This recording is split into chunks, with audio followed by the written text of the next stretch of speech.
The courtroom was loud that morning. People whispered and pointed. Phones buzzed in pockets. A news camera blinked its red eye from the back corner. Everyone wanted to see the strange girl. She stood in the middle of the room, small and still. Her name was Amara. She looked about 10 years old, maybe younger. Dirt smudged her cheek. Her sleeves were torn and frayed at the edges. Her shoes were too big, like someone else had worn them first. But her eyes were different.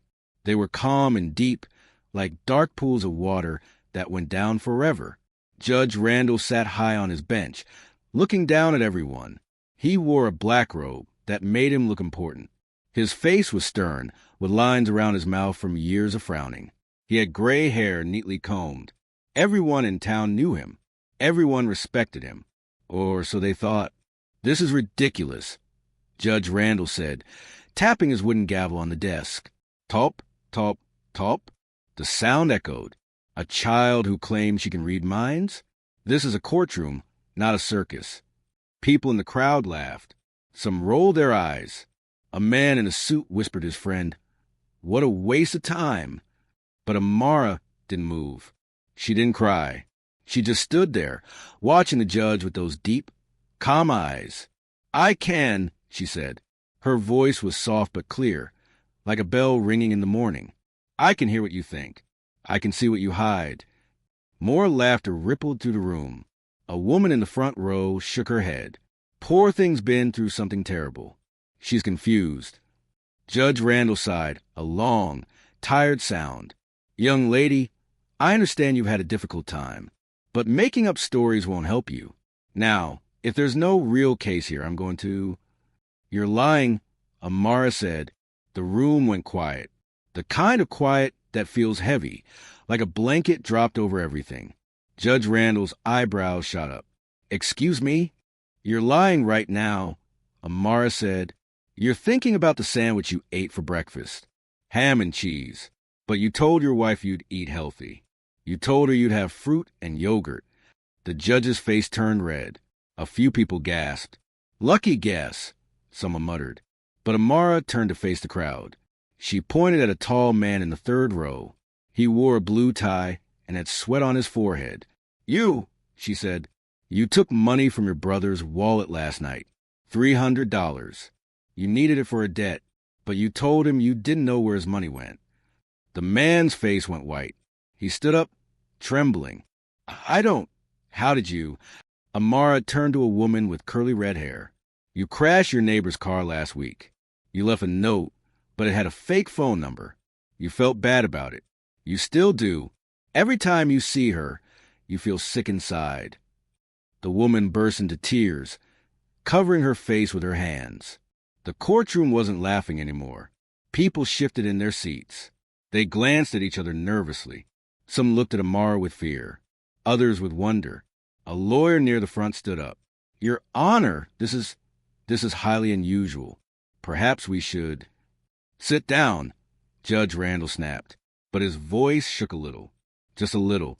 He stared at Amara. She stared back. "How are you doing this?" he asked. His hands gripped the edge of his desk. His knuckles turned white. "I told you," Amara said. "I can hear your thoughts. Not all of them. Just the loud ones. The ones you try to push down. The ones that keep you awake at night."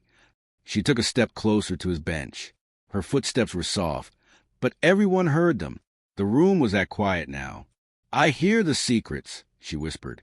"The things you buried deep. The things you pray nobody will ever find." Judge Randall's face changed. The redness drained away, leaving him pale. His jaw tightened.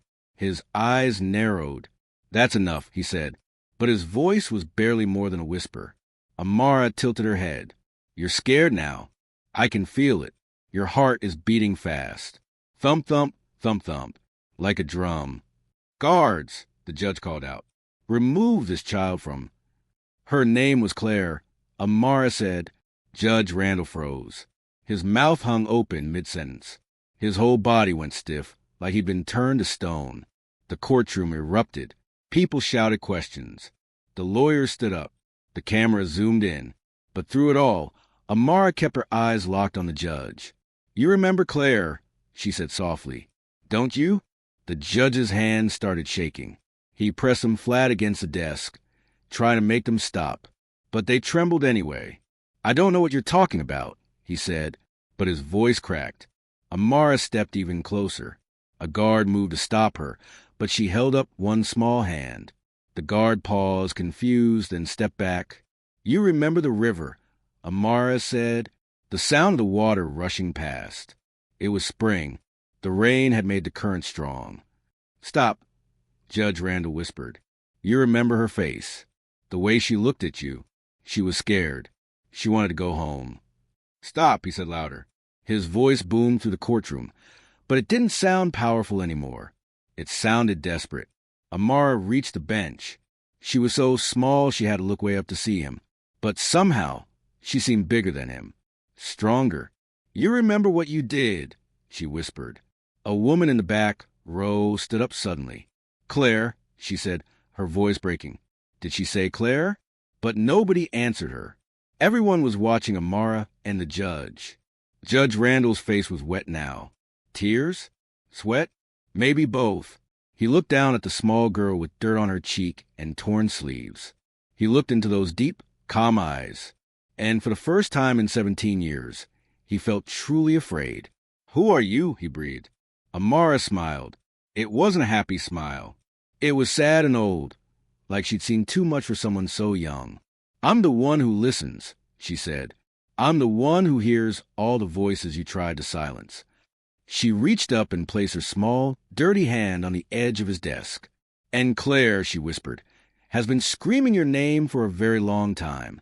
The judge closed his eyes. His shoulders slumped. And in that moment, everyone in the courtroom knew something terrible was about to be revealed, something that had been hidden for far too long. Judge Randall's breath came in short, quick gasps. His chest moved up and down like he'd been running, but he was sitting perfectly still. I don't know anyone named Claire, he said. His voice was thin like paper tearing. Amara's eyes didn't blink. Yes, you do. She was 14 years old. She had brown hair that fell past her shoulders. She wore a silver bracelet on her right wrist. It had little stars on it. The woman in the back row gasped. The bracelet, she whispered. That was Claire's bracelet. She wore it every day. People turned to look at her. She was shaking, tears streaming down her face. A man beside her put his arm around her shoulders. Who are you? Someone asked. I was Claire's sister, the woman said. Her voice broke. She disappeared 17 years ago. We never found her. The courtroom exploded with noise. Everyone talked at once. Reporters shouted questions. The camera swiveled between Amara, the judge, and Claire's sister. Order! Judge Randall yelled, banging his gavel. Bang, bang, bang. Order in this court. But his hand shook so hard the gavel almost flew out of his grip. Amara waited. She stood quiet and patient, like she had all the time in the world. When the room finally settled down, she spoke again. It was April 19th, she said, a Tuesday evening. The sun was going down. Everything looked orange and gold. Judge Randall's face turned gray. How could you possibly? You weren't a judge yet, Amara continued. You were a lawyer, an important lawyer. Everyone said you'd be judged someday. Everyone said you were going places. She paused. The room was so quiet you could hear people breathing. Claire came to you that day. She came to your office. She was scared. She needed help.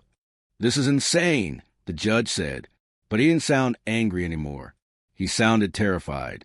Her stepfather had hurt her, Amara said softly. He'd been hurting her for a long time. She finally got brave enough to tell someone. She came to you because everyone trusted you. Everyone said you helped people. Claire's sister sobbed loudly. We didn't know, she cried. We didn't know what he was doing. Claire never told us. She just disappeared.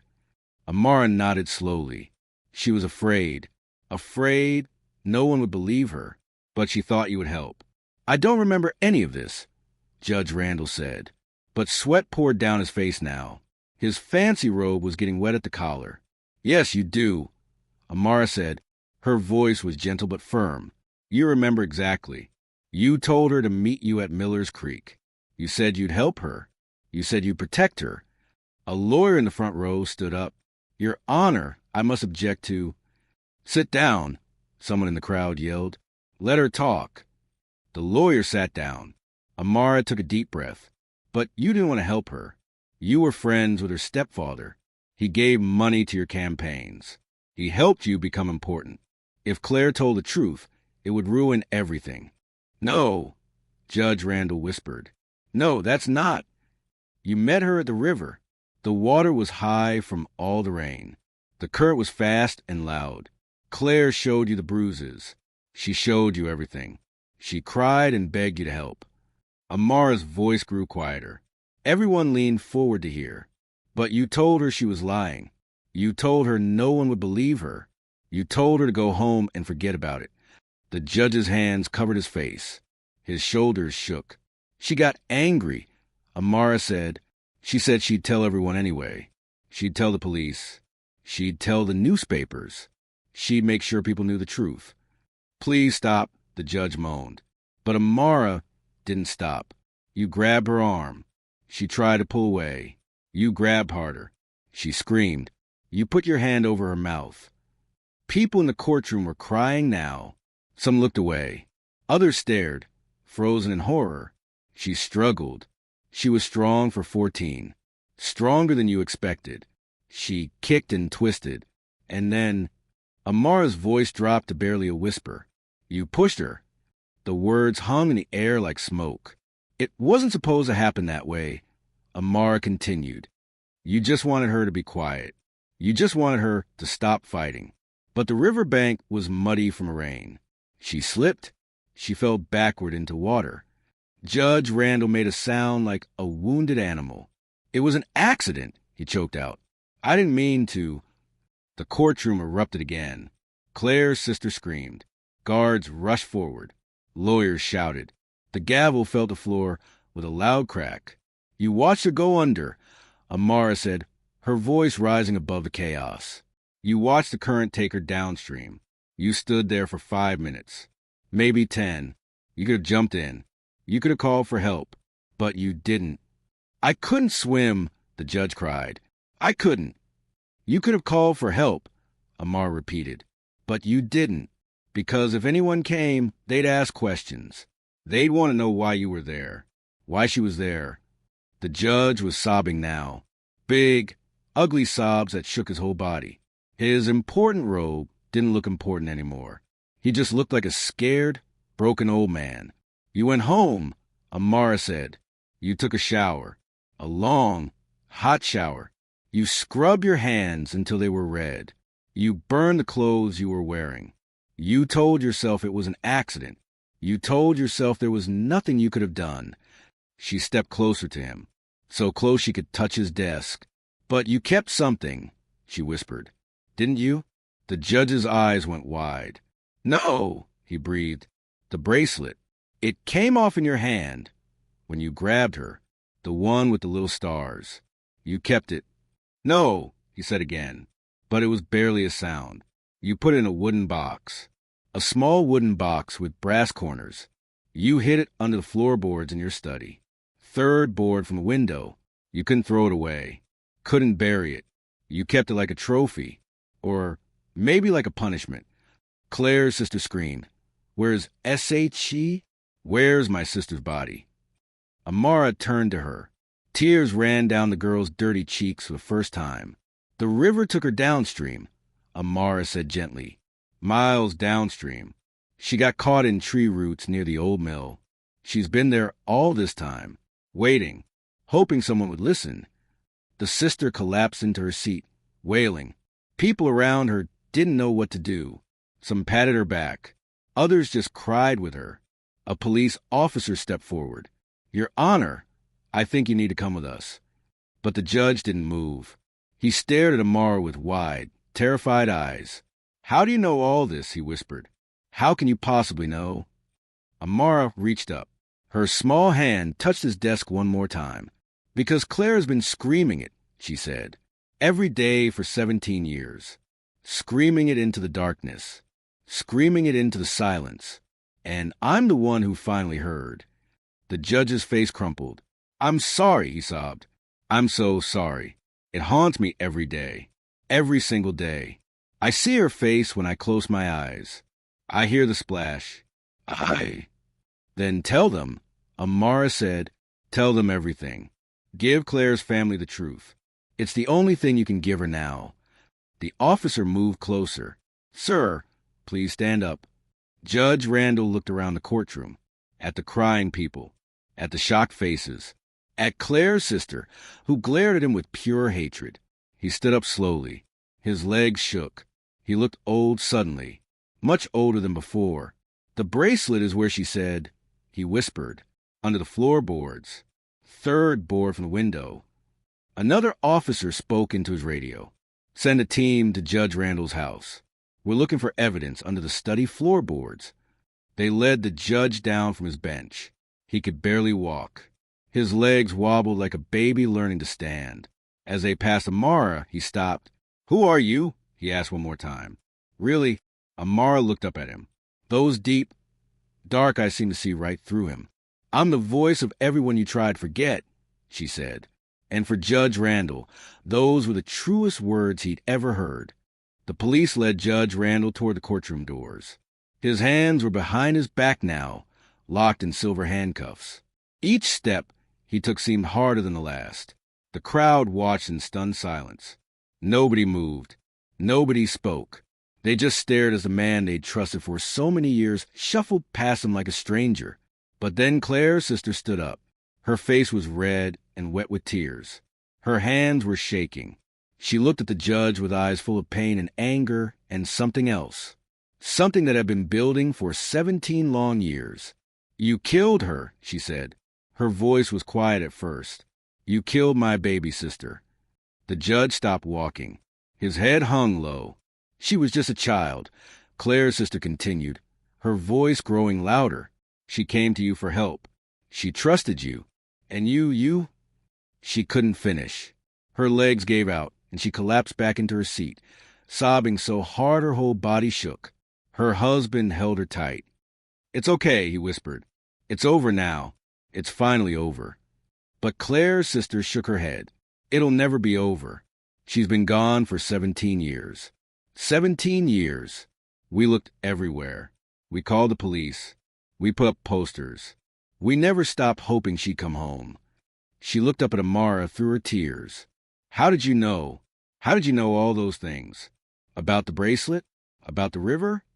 Amara walked toward her slowly. The crowd parted like water, making a path. When she reached Claire's sister, she stopped. "I told you," Amara said softly. "I hear the voices. The ones people try to forget. The ones that get pushed down and buried and hidden away. But Claire is..." The sister's voice broke. "Claire is dead." Amara nodded. "Yes, but her voice isn't. It's been calling out all this time, waiting for someone to listen, waiting for someone to care enough to hear." She reached out and took the woman's hand. Her small, dirty fingers wrapped around the woman's larger ones. "Claire wants you to know something," Amara said. "She wants you to know it wasn't your fault. She was scared to tell you about her stepfather. She thought you wouldn't believe her, but she loved you so much. She still does." Claire's sister let out a sound that was half cry, half gasp. "I should have known. I should have seen the signs. I should have..." "You couldn't have known," Amara said firmly. "He was good at hiding it. They always are. But now everyone knows the truth. About him. And about what happened at the river." A reporter near the back stood up. "What happened to Claire's stepfather?" she asked. Amara turned to face her. "He died 3 years ago. Heart attack." But Claire's voice didn't stop calling, because the judge was still free, still walking around like he'd done nothing wrong, still sitting in that chair, deciding who was guilty and who was innocent. She looked around the courtroom, at all the faces staring at her. "How can someone judge others," she asked, "when they won't face their own crimes?" Nobody had an answer. The police started moving again, guiding Judge Randall toward the door. But he stopped suddenly and turned around. "Wait," he said. "Please, I need to say something." The officer holding his arm looked uncertain. Sir, you have the right to remain silent. Anything you say... I know my rights, the judge interrupted. I've read them to thousands of people, but I need to say this. I need... He swallowed hard. I need her family to hear it. He looked directly at Claire's sister. His eyes were red and puffy. His face was pale and drawn. I'm sorry, he said. His voice cracked on every word. I know that doesn't change anything. I know it doesn't bring her back. But I need you to know that I think about her every single day. Every time I close my eyes, I see her falling. I hear the splash. I see the water take her away. He took a shuddering breath. I told myself it was an accident. I told myself there was nothing I could do, but that was a lie. I could have saved her. I could have called for help. I could have done something. Anything. Instead, I chose to save myself. Tears rolled down his cheeks. I built my whole career on that choice. Every case I judged, every sentence I gave, every time I sat in that chair and talked about justice and truth in the law. He shook his head. It was all built on a lie, built on her death. Claire's sister stood up again. She walked toward him slowly. The crowd held its breath. When she reached him, she looked up into his face. For a long moment, they just stared at each other. Then she spoke. Her voice was cold and hard as ice. I hope you rot in prison, she said. I hope every day feels like a year. I hope you never sleep without seeing her face. I hope the guilt eats you alive from the inside out. She turned away from him. Take him away. I don't want to look at him anymore. The police didn't wait this time. They pulled Judge Randall through the doors. The sound of his footsteps echoed down the hallway, getting quieter and quieter until they disappeared completely. The courtroom erupted. Everyone talked at once. Reporters rushed to their cameras. Lawyers gathered in worried groups. People called their friends and family to tell them what had happened. But Amara stood quietly in the middle of it all. She looked tired now. Her shoulders sagged. Her eyes had lost some of their brightness. Claire's sister noticed. She walked back over to the small girl. Thank you, she whispered. Thank you for giving us the truth. Thank you for... Her voice broke. Thank you for hearing my sister when no one else would. Amara smiled. It was a small, sad smile. That's what I do. I listen to the ones who can't speak anymore. The ones who were silenced. The ones who were forgotten. How do you do it? The sister asked. How do you hear them? Amara shrugged. I don't know. I've always been able to, ever since I was very small. At first, I thought everyone could hear them. But then I realized most people don't want to. The voices make them uncomfortable. They remind them of painful things, of guilty things. She looked around the courtroom. So they push the voices away. They pretend they don't exist. They go on with their lives and try to forget. But you don't forget, the sister said. No, Amara agreed. I don't forget, because someone needs to remember. Someone needs to listen. Someone needs to make sure the truth comes out, no matter how long it takes. A police officer approached them. She knelt down to Amara's level. Sweetie, we need to ask you some questions, she said gently, about how you knew all those things. We need to understand. You'll find the bracelet where I said, Amara interrupted, under the third floorboard from the window in his study. You'll find Claire's body near the old mill, caught in the tree roots. And if you look in Judge Randall's journal from 17 years ago, you'll find an entry from April 20th, the day after. He wrote about feeling sick, about not being able to eat, about seeing her face. The officer's eyes widened. How do you? Because guilty people can't help themselves, Amara said. They write it down. They confess in little ways, thinking no one will ever connect the pieces. But the voices know. They always know. She started walking toward the door. Her two big shoes shuffled on the floor. Wait! Claire's sister called. Where are you going? Can we help you? Do you have somewhere to stay? Amara turned back and smiled. A real smile this time, warm and bright. I'll be okay, she said. There are more voices that need to be heard, more secrets that need to come out, more people who've been waiting too long for justice. But you're just a child, the officer protested. "You need—" "I'm not just a child," Amara said softly. "I'm a witness. For all the people who can't witness for themselves anymore." She pushed open the heavy courtroom door. Sunlight streamed in, making her small figure glow. "Claire's voice is quiet now," she said, looking back one last time. "She can rest. She knows the truth came out. She knows her family finally knows what happened. She knows justice found its way, even after 17 years. She stepped into the light. And that's all any of them really want. To be heard, to be remembered, to matter. The door swung shut behind her. Claire's sister ran to the door and pushed it open, looking out into the hallway. But Amara was already gone. The hallway was empty. "Who was she?" someone in the crowd asked. "An angel," someone else whispered. "A ghost," another person suggested. Claire's sister smiled through her tears. She was exactly what she said she was. A voice for the voiceless. A light in the darkness. Someone who listens when everyone else has stopped. Outside, the news vans were already broadcasting. The story would spread across the city, then the state, then the whole country. Judge Randall's arrest. Claire's body found after 17 years. A mysterious girl who knew impossible things. But wherever Amara had gone, she wasn't thinking about the news or the attention. She was listening, always listening, for the next voice that needed to be heard, the next truth that needed to come out, the next person who'd been waiting too long for someone to finally pay attention, because there were always more secrets, always more silence to break. And Amara would keep listening until every last voice had been heard.